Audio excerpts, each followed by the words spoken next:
아멘. 우리 믿음의 고백을 하나님께 올려드리겠습니다.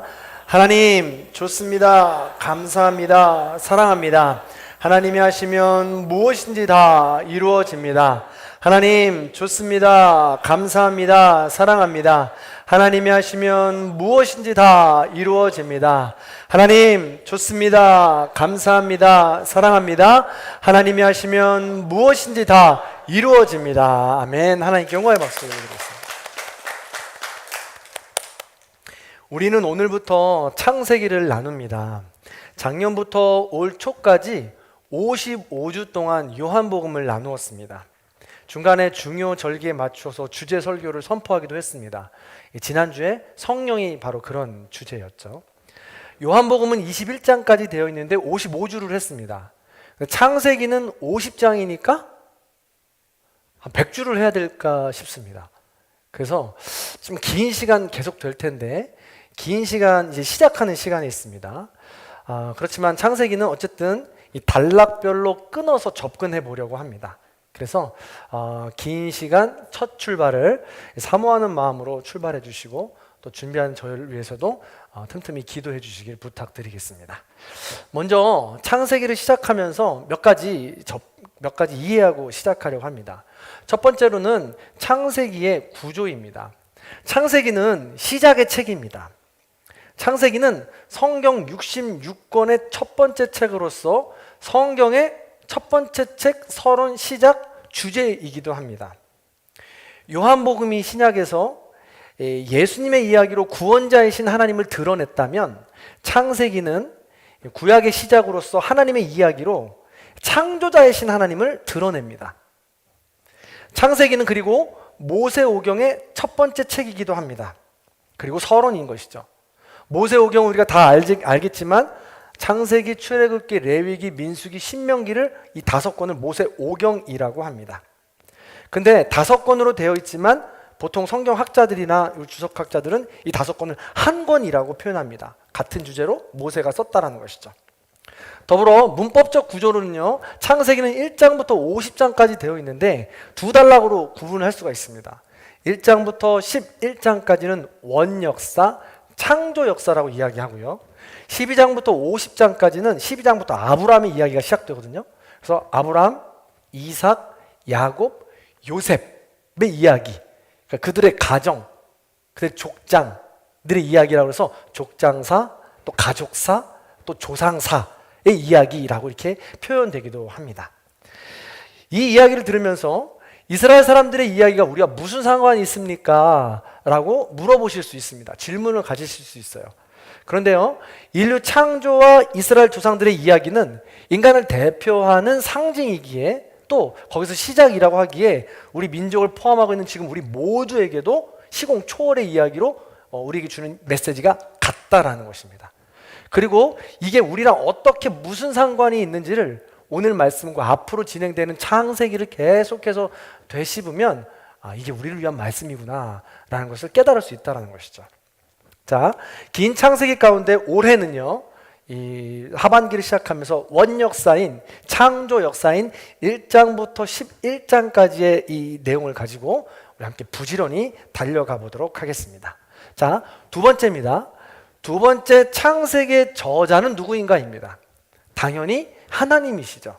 모든 성경이 66권을 비롯해서 외경도 있는데요. 이 모든 것들은 하나님의 감동에 의해서 쓰여졌다고 디모데에서는 고백하고 있습니다. 그러니까 하나님께서 쓰신 겁니다. 그런데 다만 하나님께서 직접 쓰셨느냐? 그건 아닌 거죠. 어느 날 이 성경책이 쓰여져서 그냥 하늘에서 뚝 떨어진 것이 아니라는 거예요. 분명히 하나님의 감동으로 누군가 하나님께서 사용한 사람이 있다는 것입니다. 요한복음은 저자가 요한입니다. 베드로 전후서는 베드로가 저자입니다. 그리고 로마서나 바울 서신들 같은 경우에는 바울이 저자이죠. 그래서 하나님의 감동을 통해서 사람이 썼다라는 것이죠. 그러면 창세기는 누가 썼느냐라는 것입니다. 여러 가지 설이 있어요, 사실은. 그래서 첫 번째 설은 뭐냐면 창세기 저자는 모세다. 일반적으로 이해하는 정설이죠. 그래서 모세라는 것입니다. 그렇다면 독자는 누구냐입니다. 우리가 성경을 읽을 때 하나하나씩 그냥 이 단락만 떼서 읽으면 오해하는 경우가 참 많이 있습니다. 그래서 이 성경이 누가 썼으며 누구에게 쓴 건지, 독자가 누구인지를 아는 것이 대단히 중요합니다.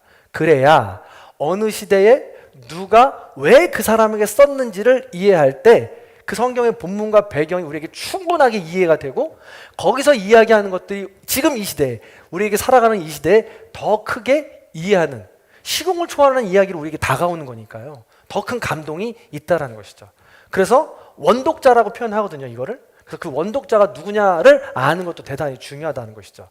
그래서 아주 정해진 정설은 뭐냐면, 모세가 썼는데 독자, 원독자는 이스라엘 백성들, 출애굽을 해가지고 광야에서 태어나서 광야에서 살다가 이제 적과 꿀이 흐르는 땅에 들어가기 바로 직전에 이스라엘 백성들에게 쓴 것입니다. 그러니까 아시죠? 가나안 땅에 들어가는데 출애굽했던 1세대는 저주를 받아서 들어가지 못했습니다. 그래서 광야에서 태어나고 광야에서 살아가던 이 다음 세대들이 지금 적과 꿀이 흐르는 가나안 땅에 바로 직전에서 이 이야기, 창세기부터 모세오경을 듣고 있는 것이죠. 두 번째 정설은 뭐냐면 에스라가 썼다라는 이야기 하는 사람도 있습니다. 그럼 원독자는 누구냐? 원독자는 그 당시에 에스라가 살던 시대는 이스라엘 백성들이 포로로 잡혀갔던 시대입니다. 그래서 포로로 잡혀가 있다가 70년의 포로의 시간을 지나서 그들이 포로로 귀환하는 때입니다. 고향으로 돌아가는 거죠. 근데 고향으로 돌아가다가 보니까 70년이 지났으니까 원래 있던 포로로 잡혀갔던 사람들이 이제 나이가 좀 들었고, 그 70년 동안 그 강대국에서 태어난 사람도 있는 겁니다. 그러니까 그들이 고향으로 돌아갈라 치니까 두려웠던 거죠. 오래간만에 고향에 돌아가지만 무서웠던 겁니다.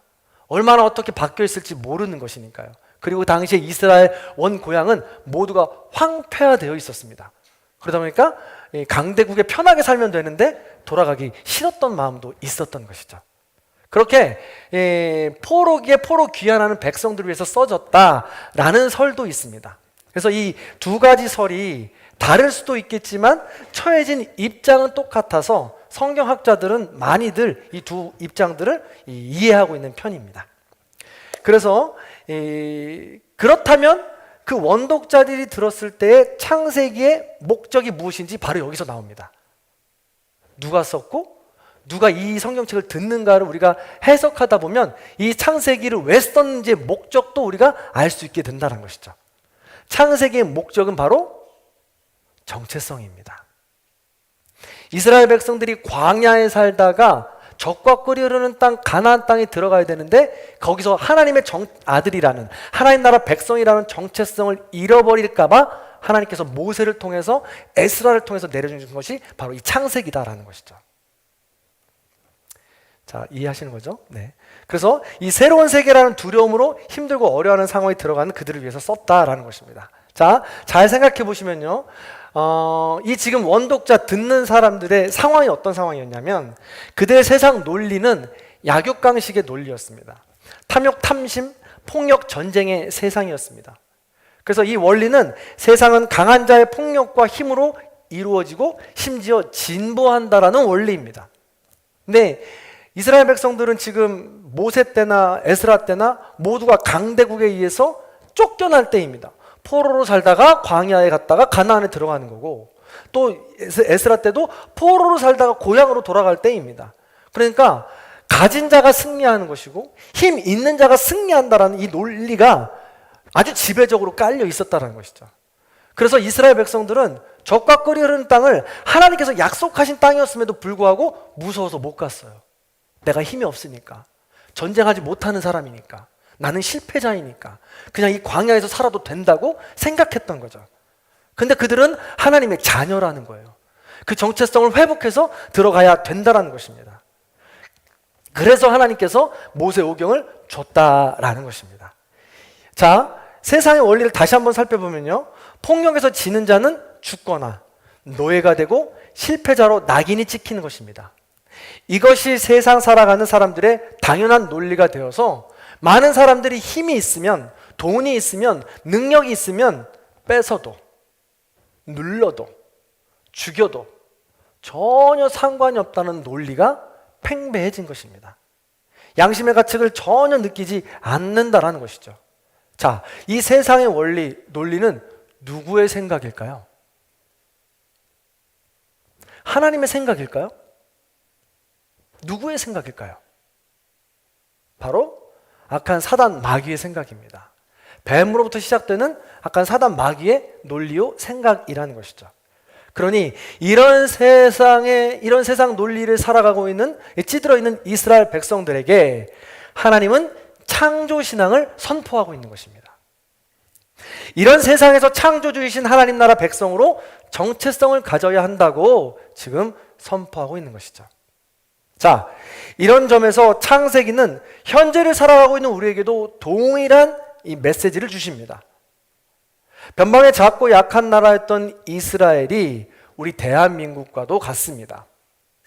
또한 지금 이 시대에도 약육강식, 탐욕, 탐심, 폭력, 전쟁의 세상으로 우리와 같습니다. 시대가 많이 발달하고 인권이 많이 발달했다 하더라도 여기에서 자유로울 수 있는 사람은 절대 없습니다. 우리가 가져보지 못해서 그렇지 돈도 갖다 보면 그것이 권력이 되는 줄 안다는 거예요. 그리고 가져봐야 내가 정말 하나님의 창조 원리에 따라 살아갈 수 있는 사람인지 아닌지 판단이 된다는 것이죠. 그래서 있는 이 자리에서 창조 신앙을 가지고 작은 것부터 시작할 수 있는 것이 필요하다는 것입니다.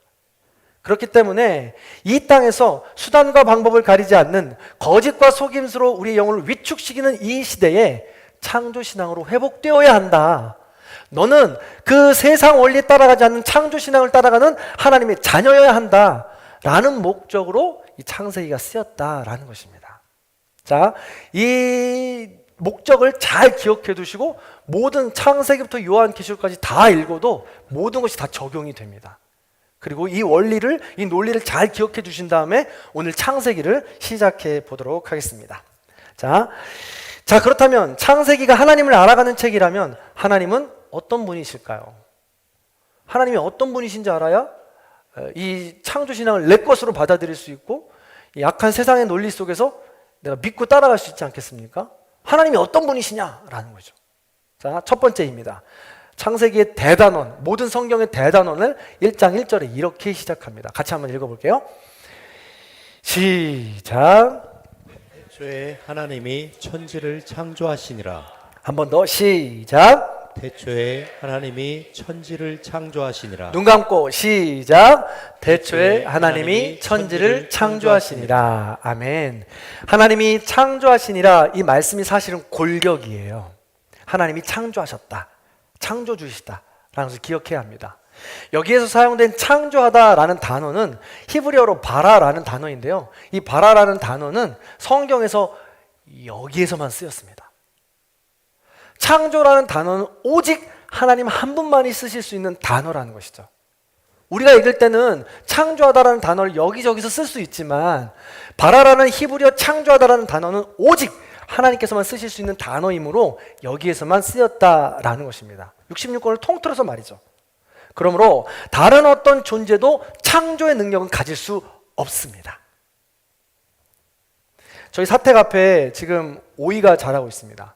처음에는 작은 이파리로 시작했던 것 같아요. 근데 어느새 줄기를 타고 오르더니 보실보실한 잎을 내어서 작은 잎이 이 손바닥만하게 지금 커졌습니다. 노란 꽃을 맺고요. 그리고 드디어 오이가 달리기 시작했습니다. 드디어 어제부터 서리를 시작하셨습니다. 우리 성도님들께서. 그래서 저희 집에 오이가 지금 이렇게 여러 달려있는데 제발 서리를 해가셔도 됩니다. 네. 주일날 오시면 저희 사택을 한번 바라보시고 오이가 달려있다 하시면 서리를 좀 해가세요. 이번에는 우리 하장로님께서 제일 맛있는 오이로 심어주셨다고 해주셨습니다. 오이를 서리를 해가세요. 네. 저희 집 혼자 먹기 너무 힘듭니다. 30배, 60배, 100배의 결실을 맺는 게 오이예요. 네.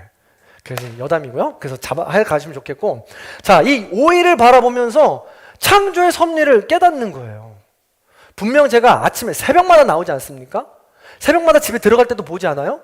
근데 어느새 제가 모르는 깜짝할 사이에 제 허리까지 와 있다는 거예요, 오이가. 그리고 어느새 모르게 그 줄기가 자라있고 보실보실한 털이 왜 나는 것인지, 왜 노란 꽃을 그렇게 맺는지, 분홍 꽃은 안 됩니까? 빨간 꽃은 안 돼요? 왜 노란 꽃이어야 됩니까? 이런 모든 것들을 우리의 힘으로, 과학의 논리로 그 모든 것들을 설명하는 데는 한계가 있다는 거예요. 인간은 그래서 제작은 할 수 있을지언정 창조는 할 수 없다는 것입니다. 그래서 창조는 하나님의 영역이다라는 것이죠. 그래서 창세기를 읽는 우리의 마음가짐은요, 증명의 문제가 아니라 믿음의 문제라는 것을 먼저 기억해야 합니다. 목사님, 도저히 이해가 안 가요. 홍해가 갈라지다니요. 마른 하늘에서 만나면 메추라기가 떨어지다니요. 이해할 수가 없고 거짓말이에요. 이걸 다 그래서 노아의 방주가 어느 산에 있어서 몇천 년 만에 이 역사적 흔적들이 발견된다고 합니다. 이런 것을 계속 캐내다 보면 한계를 맞이한다고요. 그리고 그렇게 해서 찾아낸들 하나님의 믿음이 그 증거를 가지고 오는 것이지, 내가 스스로 내 안에 생기는 믿음이겠습니까? 아니에요. 그래서 창세기를 읽어 나갈 때 이 부분은 증명의 문제가 아니라 믿음의 영역이다 라는 것을 기억하시고 믿음으로 나아갈 수 있게 해달라고 기도하셔야 됩니다. 할렐루야. 자, 우리 옆에 분과 이렇게 인사하겠습니다. 창세기는 믿음의 영역입니다. 신앙은 믿음의 영역입니다. 큰 믿음으로 나아갑시다. 그렇습니다. 우리도 이거는 성향이에요. 많은 분들이 뭐 이성적이고 논리적이고 과학적인 성향을 가진 분들은 하나님께서 주신 그런 성향들입니다. 근데 많은 분들이, 그런 분들이 사실은 믿음이 더 굳건하거든요. 증명하고 증언하고 찾아가다 보니까 그 끝에는 정말 또 하나님이 계시거든요. 그런 과정들이 이 우리의 지금 말씀을 나누는 과정이다라고 생각하시면 좋겠습니다. 자, 그런 마음을 갖고 시작합니다. 자, 그래서 이 다음 문장을 덧붙여서 우리는 이해할 수 있다는 것이죠. 창세기 1장 1절에 하나님이 창조하시니라 라가 골격이라고 했습니다. 그럼 가장 먼저 하나님이 무엇을 창조하셨느냐입니다. 뭘 창조하셨죠? 하나님이 무엇을 창조하시니라. 무엇을? 천지를. 아시지만 대답하지 않아주시는 거죠? 네. 덥다 이거죠 지금. 자, 괜찮습니다. 자, 함께 해보겠습니다. 천지, 하늘과 땅입니다.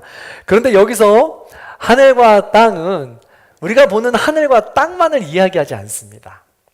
히브리어의 독특한 특징이라고 하는데, 그 시작하는 단어가 있다면 이 시작한과 끝에 있는 단어가 모든 것을 포함하는 그런 용법이 있어요. 바로 여기서의 하늘과 땅이 그런 용법이 포함이 되어져 있는 겁니다. 그래서 마찬가지로 하늘과 땅이라고 하면 하늘과 땅 사이에 있는 모든 천지 만물이라고 이야기할 수 있습니다. 예를 들면 이런 겁니다. 전국교회 모든 성도님들이라고 했을 때 그냥 모든 성도님들 한 단어로 압축할 수 있지만 누구부터 누구까지가 모든 성도님들입니까? 우리 지금 태아에 있는 이래부터 혹은 트롱이부터 시작해서 제일 연세가 많으신 뭐 최규숙 권사님 혹은 뭐 우리 한희순 권사님 정도까지를 포함하겠죠. 그러니 가장 어린 생명부터 가장 연로하신 모든 분들까지 포함한다는 거죠. 그래서 여기서 말하는 하늘과 땅은 바로 그런 의미가 있습니다. 천지를 지으셨다는 것은 하나님께서 이 안에 하늘과 땅, 하늘부터 땅까지는 모든 것들을, 천지 만물을 하나님이 지으셨다는 것이죠. 또한 하늘과 땅 앞에는 그라는 단어가 히브리어에는 붙어 있어요. 그래서 우리가 눈으로 보는 그 하늘, 우리가 눈으로 보는 지금 그 땅, 이 안에 모든 만물을 하나님께서 창조하신 것이다 라는 뜻이죠. 그래서 이건 뭐냐면 이 공간을 하나님께서 주셨다라는 겁니다. 그래서 하나님은 첫 번째로 공간의 주인이시다라는 것이죠. 우리가 밟고 서 있는, 우리가 눈으로 보는 저 하늘, 이 모든 공간의 주인이 하나님이시다라는 겁니다. 그걸 우리가 먼저 믿음으로 고백해야 된다는 것이죠. 자, 나는, 우리의 영혼은 한 존재가 한 번에 한 공간을 밟을 수밖에 없잖아요. 그러나 우리 하나님은 무소부지하신 분으로 여러 곳에 동시에 언제나 계실 수 있는 분이 하나님이십니다. 그런 하나님이 나의 하나님이다 라는 거죠. 두 번째입니다. 하나님이 창조하시니라.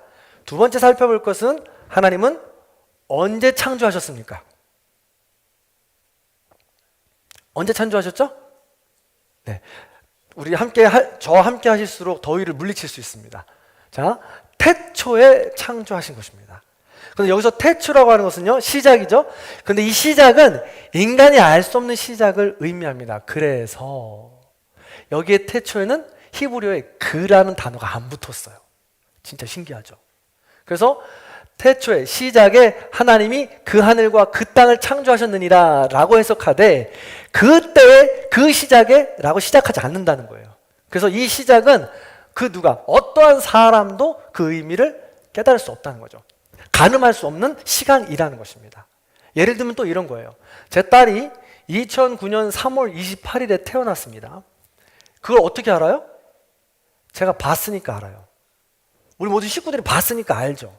그래서 우리 함께하는 모든 이들이 인간이 정해놓은 시간의 틀에 따라 계산력에 따라 그 해, 그 달, 그 일, 그 시간에 태어났다고 우리는 정한 겁니다. 그래서 아는 거죠. 그런데요, 이것을 거슬러 올라가면 올라갈수록 모르는 지경까지 온다는 거예요. 저도 그날이 있고 생일이 있습니다. 저희 아버지도 그날이 있고 생일이 있죠. 그렇게 해서 계속해서 올라가다 보면 그날과 그 생일을 알 수 없는 지경까지 경지까지 온다는 거예요. 그때가 바로 여기서 말하는 태초예요. 우리가 가늠할 수 없는 그 시간이라는 것이죠. 따라서 하나님은 시간의 주인도 되신다는 겁니다. 이처럼 창세기 1장 1절은 성경을 시작하면서 우리가 믿는 하나님이, 우리의 아버지가 되시는 하나님이 시간과 공간의 주인이시다. 이걸 믿음으로 고백하는 겁니다. 이게 바로 첫 단추예요. 이것을 믿음으로 고백하며 시작할 때 우리에게 닥쳐오는 수많은 어려운 문제와 역경들을 이 믿음으로 이겨나갈 수 있게 되는 거죠.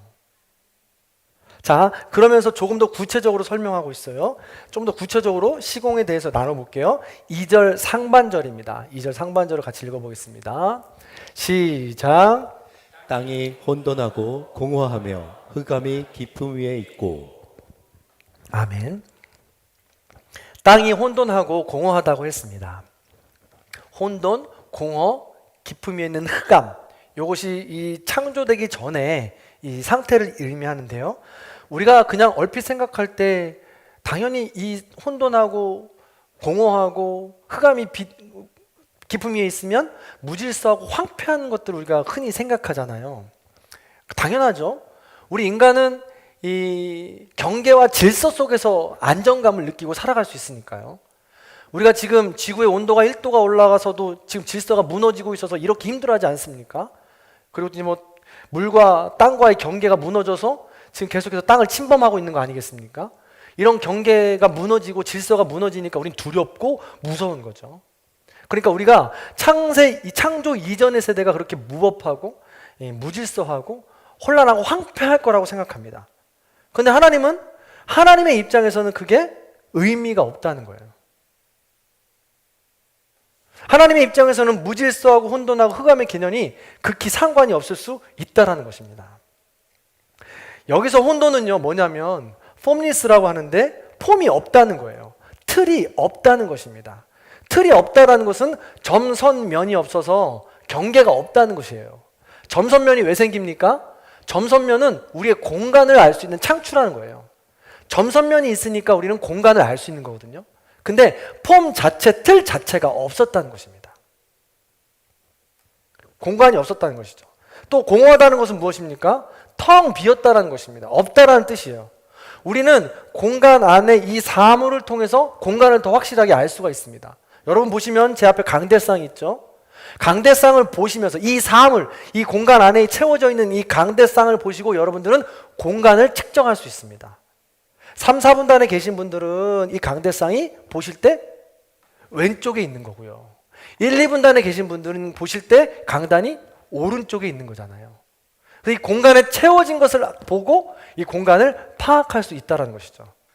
그런데 창조 전에는 이런 모든 것들이 아무것도 없었다라는 것입니다. 따라서 혼돈과 공허는 공간이 없었다는 뜻이에요. 흑암이 깊음 위에 있었다는 것은 무엇입니까? 흑암이 깊음 위에 있었다는 것은 어디에 있는지도 모를 뿐더러 시간은 빛과 어둠이 같이 있어야 가늠할 수 있습니다. 지금 오늘 본문에서 보면 흑암만 있다고 하죠. 흑암만 있었으니까 그 당시에는 시간이 없었던 거예요. 빛이 있어서 아침이 시작되고 어둠이 있어서 저녁이 시작되는 겁니다. 그런데 어둠만 있잖아요. 그러니까 그 당시에는 시간이 아예 없었다는 것이죠. 그러므로 창조 이전의 세계는 시간과 공간이 없었다는 것입니다. 그래서 이처럼 하나님은 시간과 공간 자체가 의미 없으신 무한한 존재입니다. 무한한 존재라는 단어도 하나님을 다 표현할 수 있는 단어일지 모르겠습니다. 반면에 우리 인간은 시간과 공간에 의한 질서가 필요한 유한한 존재입니다. 이게 창세기를 시작하면서 신앙을 시작하면서 가장 먼저 우리에게 기초로 가져야 할 신앙 고백이라는 거예요. 시간과 공간의 주인이 하나님이시다. 하나님은 무소부지하신 분이다. 이것을 믿음으로 고백하는 것이 바로 정체성의 시작이라는 것입니다. 이렇게 시공, 천지, 주야가 하나님이 주인이시라는 것을 선포하고 있습니다. 우리는 하나님을 알 때, 믿을 때 가장 먼저 고백해야 하는 것이 바로 이것입니다. 그럴 때 우리는 믿음의 고백으로 아름다운 삶을 살아갈 수 있게 된다는 것이죠. 이런 말이 있습니다. 시작이 있으면 끝이 있다. 너무 평범한 말인데요. 이 말에 시간의 유한성을 믿음으로 고백하는 말입니다. 그래서 기쁨의 시작이 있다면 끝도 있다는 것입니다. 이걸 알게 될 때 사람은 겸손해질 수 있습니다. 고난의 시작이 있다면 고난도 끝도 있습니다. 이것을 믿음으로 고백한다면 지금 있는 고난에 좌절하지 않을 수 있습니다. 시간의 주인이 하나님이심을 믿기 때문에 하나님께서 어떻게 우리와 함께 하시는지를 믿음으로 고백할 수 있는 거니까요. 소망으로 견딜 수 있다는 것입니다. 자녀가 사춘기입니까? 고3이십니까? 지금 눈앞에 펼쳐지는 문제와 고난과 역경들이 어두운 터널로 지나가고 계십니까? 시작입니까? 그럼 반드시 끝이 있다는 것이죠. 그걸 믿음으로 고백하는 것입니다. 그래서 시간의 흐름에 따라 나아가는 것입니다. 이것이 믿음입니다. 그러나 인간은 어떻습니까? 이 시간을 인정하고 싶지 않습니다. 저는 안 그런데요? 아니요, 모든 인간이 그렇습니다. 대표적인 인물이 누굽니까? 지금으로부터 2230년 전에 불사의 꿈을 꾸고 살았던 사람 있죠? 누굽니까? 진시황입니다. 바로 그런 사람이죠. 권력을 오래도록 누리고 싶었습니다. 하지만 자연의 섭리는 야속한 법입니다. 인간은 누구나 시간이 지나면 죽어야만 합니다. 그가 집착하기 시작한 것이 바로 영생을 도와주는 불로초였습니다. 그래서 그 불로초를 구하기 위해서 신하를 선별해가지고 그 신하 외에도 수많은 어린 남녀 신하들을 붙여줘서 불로초를 찾아오라고 동쪽으로 보내죠. 동방으로 보냅니다. 그럼 불로초를 찾습니까? 못 찾습니까? 불로초가 존재하지 않습니다. 그러니 당연히 찾을 수도 없다는 것이죠. 그리고 어느 날 진시황은 천하 순회길에 나섰다가 병에 걸려서 불과 50세의 목숨을 다하게 됩니다. 그렇게 열심히 오래 살려고 했는데 그 순회길도 마치지 못하고 돌아오면서 결국 시체가 썩어서 모든 냄새를 풍겼다고 기록하고 있습니다. 이처럼 시간의 주인은 하나님이십니다 라고 고백하지 못한다면 안타까운 인생을 살아가게 된다는 것이죠. 공간은 또 어떻습니까? 사람들은 끊임없이 땅을 갖고 싶어 합니다.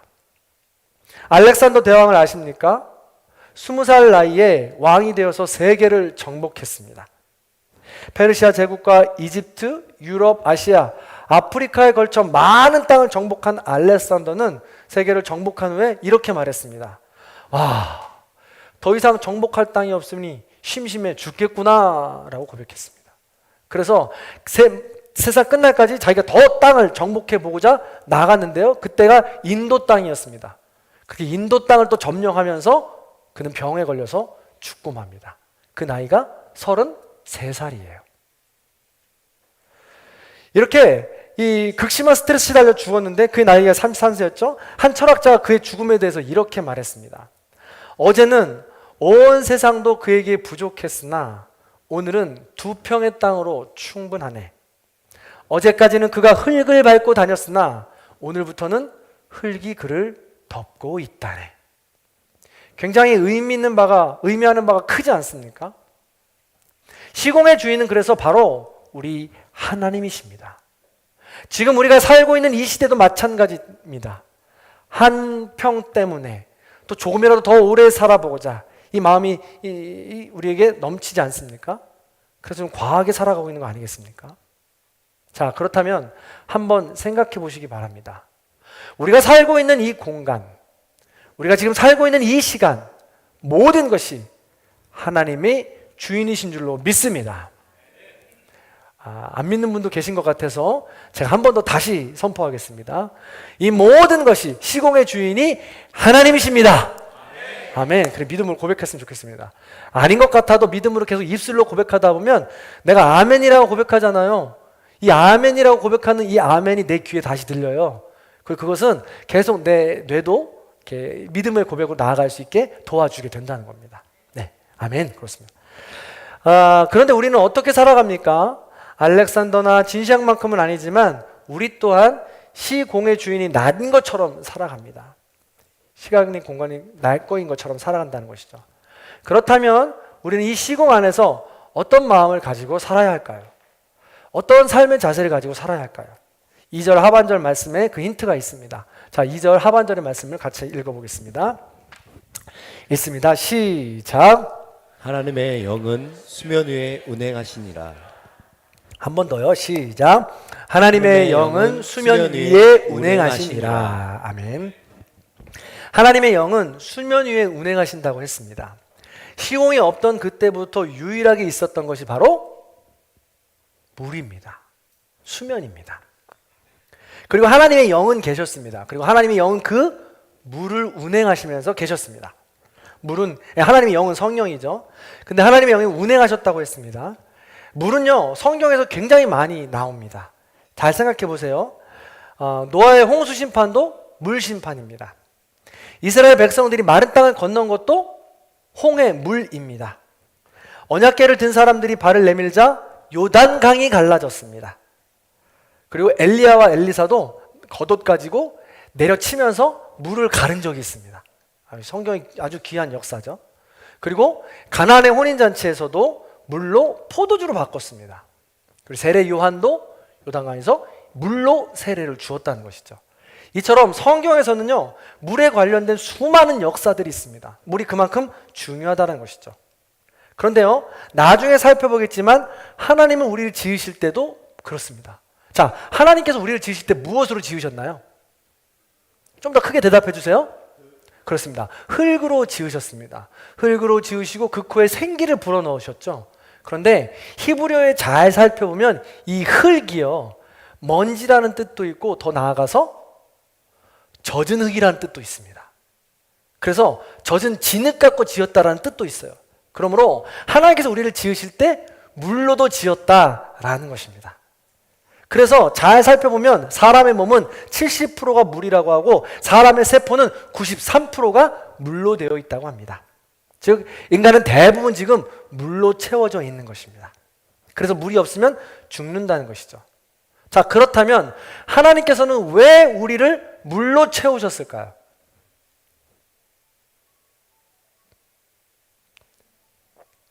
가르쳐 주시려고 전화하시는 거예요. 하나님께서 왜 우리를 물로 채우셨을까 봤더니 하나님께서는 태초부터 있었던 물처럼 내가 영원히 너를 물로 지을 거고 영원히 너와 함께 교제할 거야. 함께 할 거야. 너와 동행할 거야 라는 의미입니다. 할렐루야. 놀랍지 않습니까? 태초 우리가 알 수 없는 그 시간, 천지를 지으신 그 하나님께서 언제 시작된지 모를 이 세상 속에서 얼마큼 지났을지 모를 이 세상 속에서 하나님께서 지금도 나와 함께 하시기 위해서 물로 지으셨다는 것이죠. 너무 신기한 일입니다. 감사한 일이죠. 또 더 신기한 것은요, 여기서 이 운행이라는 뜻이 신비롭습니다. 히브리어로 라카프라고 하거든요. 라카프. 근데 이 라카프가 어디에 또 쓰였냐면 신명기 32장 11절에 쓰였어요. 거기서 뭐라고 했냐면 독수리가 날개쳐서 라카프 하면서 자기 둥지를 지킨다라는 표현이 나와요. 그리고 독수리가 날개치면서 라카프 한다고 나오면서 나의 자녀들을 먹이거리를 준다라는 표현들이 나옵니다. 그래서 독수리가 상공을 선회하면서 자기의 이 자녀들 둥지를 지킨다라는 것이죠. 다시 말해 하나님의 영이 라카푸하면서 하늘에서 물로 된 우리를 영원히 지켜주겠다라는 의미가 여기 들어있는 것입니다. 그래서 가까이 하면 할수록 우리는 큰 영향력으로 우리 안에 있는 물이 하나님이 부어주시는 바람에 의해서 요동치고 세상의 모든 문제는 물러가고 하나님의 능력만 드러날 수 있게 된다는 것이죠. 그래서 이게 너무 놀라운 것은요, 라카푸라고 하는데 더 이해하기 쉬운 것이 이 표현입니다. 이해하는 것이 헬리콥터입니다. 헬리콥터. 헬리콥터를 보면요, 조종사가 이 움직이지 않고 한 장소 위에서 그대로 장기 자리에서 조종하는 것이 가장 어려운 기술이라고 합니다. 이걸 호버링이라고 하는데요. 산불이 나면 헬리콥터가 물을 담기 위해서 호수나 강가로 갑니다. 그럼 너무 위험한 일이래요, 이게. 왜냐하면 방금 말씀드렸지만 저 호버링의 기술이 굉장히 고난인도의 기술이기 때문에 그렇습니다. 근데요, 저 호버링과 이 오늘 성경 본문이 이야기 아주 좋습니다. 저 헬리콥터가 멀리 있으면 전혀 호수가 요동치지 않습니다. 물결이 일어나지 않아요. 근데 저 헬리콥터가 호수에 가까이 오면 가까이 올수록 물결이 어떻게 됩니까? 요동을 치죠. 거침없이 요동을 칩니다. 바로 이런 의미예요. 하나님의 영이 물로 된 우리 가운데 가까이 하면 할수록 호버링, 라카푸 운행하셔서 우리가 가지고 있는 모든 세상의 문제는 멀리 떨쳐버리시고 우리를 움직여 주신다는 거예요. 그렇게 우리와 함께 해 주시겠다라는 의미입니다. 그렇게 하나님을 우리의 아버지로서, 창조주로서 세상 시작부터 세상 끝날까지 영원히 함께 하시겠다고 오늘 1절, 2절에서 고백하고 있는 겁니다. 이걸 믿음으로 고백하자는 거죠. 사랑하는 성도 여러분, 말씀을 정리해 봅니다. 하나님은 시공 천지의 주인이십니다. 그 시공을 우리에게 선물로 주셨습니다. 그런데 그 시공을 살아가는데 삶이 만만치 않습니다. 하나님의 영을 외면하고 세상의 가치관, 악령의 호버링에 흔들리는 사람들이 너무 많다는 거예요. 탐욕, 탐심, 약육, 강식, 전쟁, 폭력의 이 논리가 우리의 가정에서부터 학교, 그리고 교회, 여러 공동체에 암암리에 우리가 모르게 스며들어 있다는 것입니다. 그래서 여전히 우리가 모르게 거짓과 속임수로 우리의 영혼을 위축시킨다는 겁니다. 그 모든 문제들에 의해서 넘어지게 한다는 것입니다. 그러나 하나님은 창세기 1장 1절과 2절을 통해서 우리에게 말씀하십니다. 수면 위에서, 즉 물로 된 나의 영혼 위에서 운행하시겠다. 너를 떠나지 않고 네가 원한다면 더 가까이 내가 내려오겠다. 아니, 예수 그리스도를 통하여 네 마음판에 성령을 내가 심어놓았다라고 말씀하는 겁니다. 그래서 세상 가치관에 눈 돌리지 않고 오로지 하나님 한 분만을 바라보면서 나의 영혼에 호버링 해주실 그 주님을 기대하면 우리에게 펼쳐진 모든 고난과 역경과 문제들은 하나님의 방법으로 거침없이 해결된다는 것입니다. 부디 이 말씀을 기억하시면서 창조 아버지의 창조주이신 우리 하나님을 아버지로 고백하시고 우리의 삶 가운데 여전히 남아있는 그 문제들 속에서 오히려 하나님의 섭리를 발견하시며 더 단단함으로 믿음의 고백들로 나아가시는 저와 여러분의 삶이 다 되시기를 주님의 이름으로 간절히 축원합니다. 그 마음을 담아서 우리 창조주 아버지 찬양해 보겠습니다.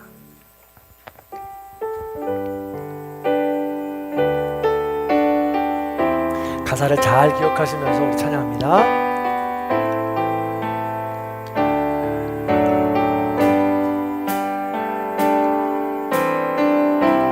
창조의 아버지 그 섭리 보이사 택하신 세대 일으키어 이 땅을 고치소서. 주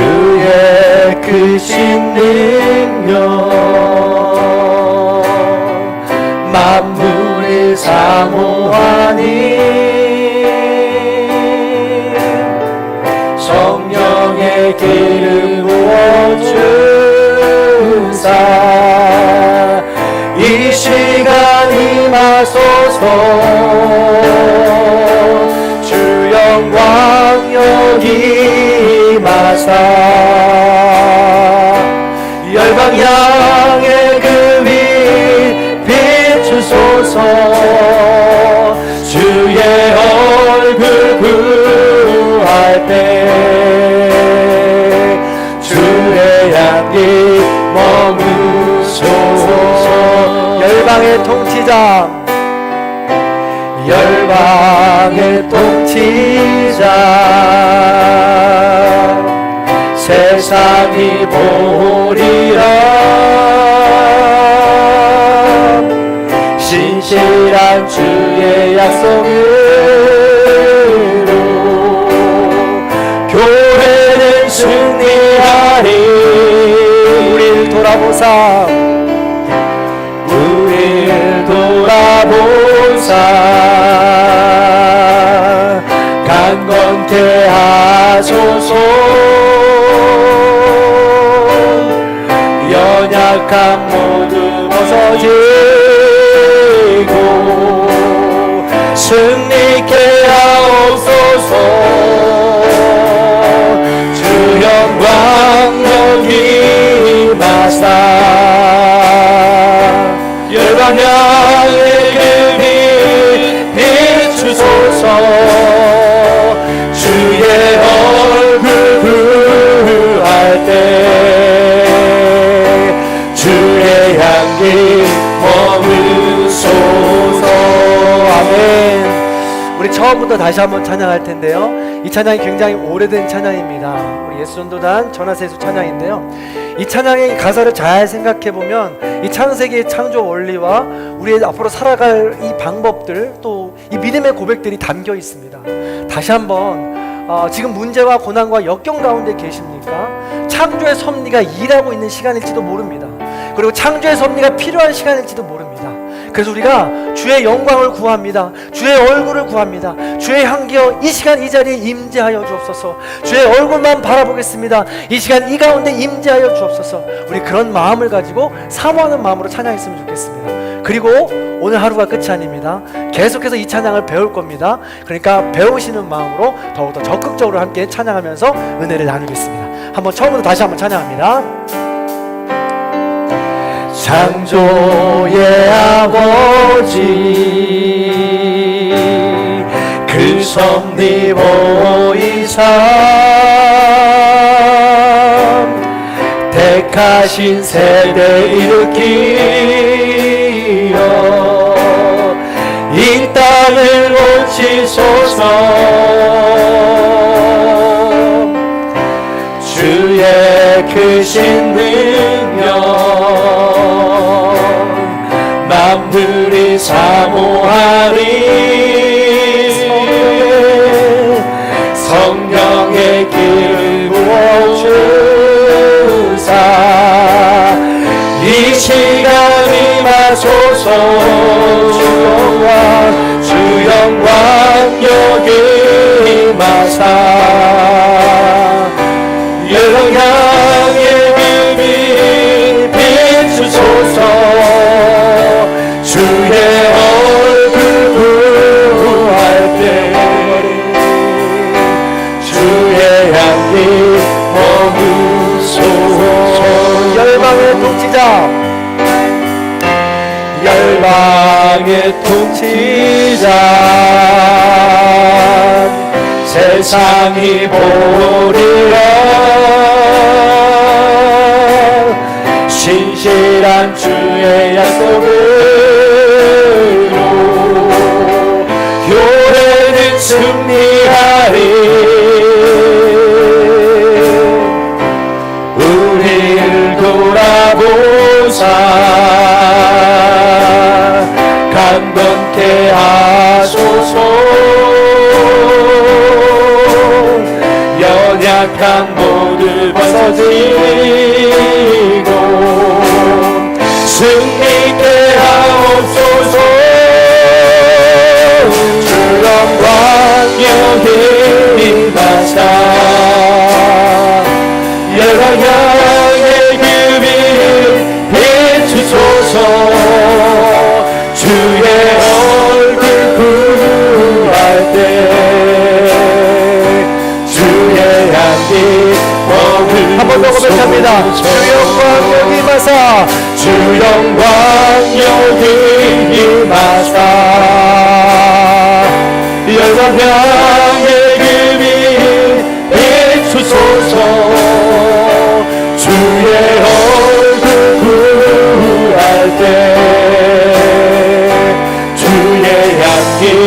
머무소서.